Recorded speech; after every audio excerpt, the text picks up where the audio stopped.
So here we go. This is the case for Bernie Sanders for president that you're about to see, and it's made by none other than Joe Biden. If Bernie Sanders never said he was a democratic socialist, based on what he's saying, people wouldn't be calling him a democratic socialist.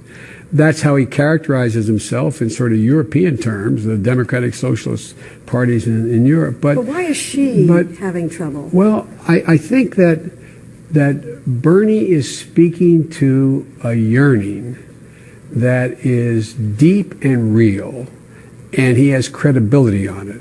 And that is the absolute enormous concentration of wealth in a small group of people, with the middle class now being able to be shown being left out. There used to be a basic bargain. If you contributed to the profitability of an enterprise, you got to share in the profit.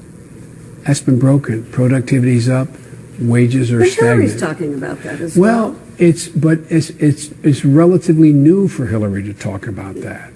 Hillary's focus has been on other things up to now, and that's been Bernie's. No one questions Bernie's authenticity on those issues. And they question hers, you think? Well, I think they question everybody's who hasn't been talking about it all along. The first point is, look how much more Joe Biden is there cognitively, and that's just in 2016. That's 4 years ago. And he's way sharper. Way sharper. But beyond that, I don't need to add anything else. He just made the case right there. Bernie's the real deal. Bernie's authentic. Bernie's speaking to a genuine pain out there. Almost sounds like an endorsement for Bernie Sanders. Now, he's bringing up the issues. Oh, Bernie cares deeply about wealth and income inequality, for example. Listen, man, Bernie's brought this up time and time again.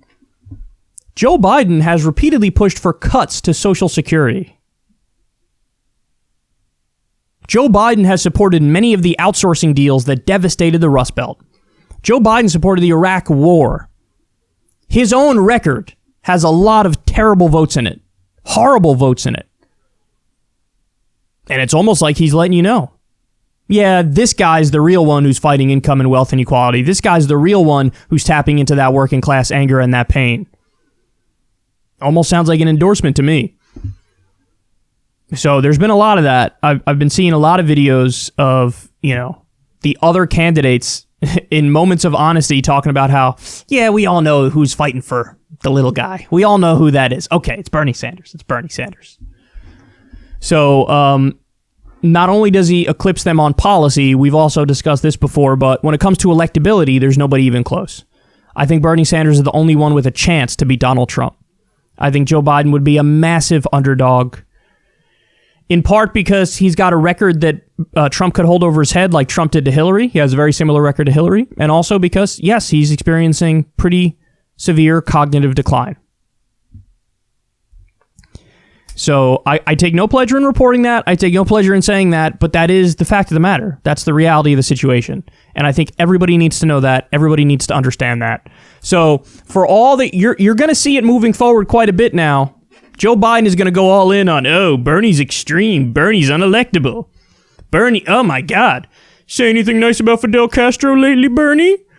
Say anything nice about Cuba lately, Bernie? This is what they're going to go all in with. It is absurd.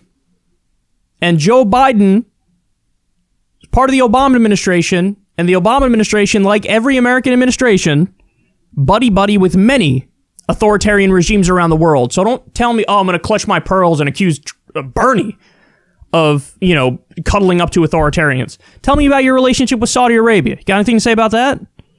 Did you try to advise Barack Obama to break off relations with Saudi Arabia because they're a theocratic, authoritarian dictatorship that behead people in the public square for sorcery and apostasy? No, you didn't. In fact, you made deals with them. So spare me all that stuff. Spare me the nonsense arguments, because it's just desperation. It's desperation. And the reality is, no matter how much they try to claim, Bernie's the unelectable one, Bernie's the bad one, you heard it from Joe Biden himself right there. And he goes on to say, I'm not surprised at all that it's close between Bernie and Hillary right now. Why would I be surprised? Bernie's formidable.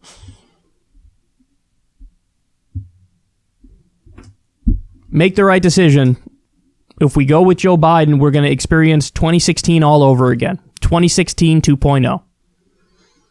An uninspiring neoliberal corporate centrist getting beaten by a fake populist even after 4 years of that populist proving he's no populist.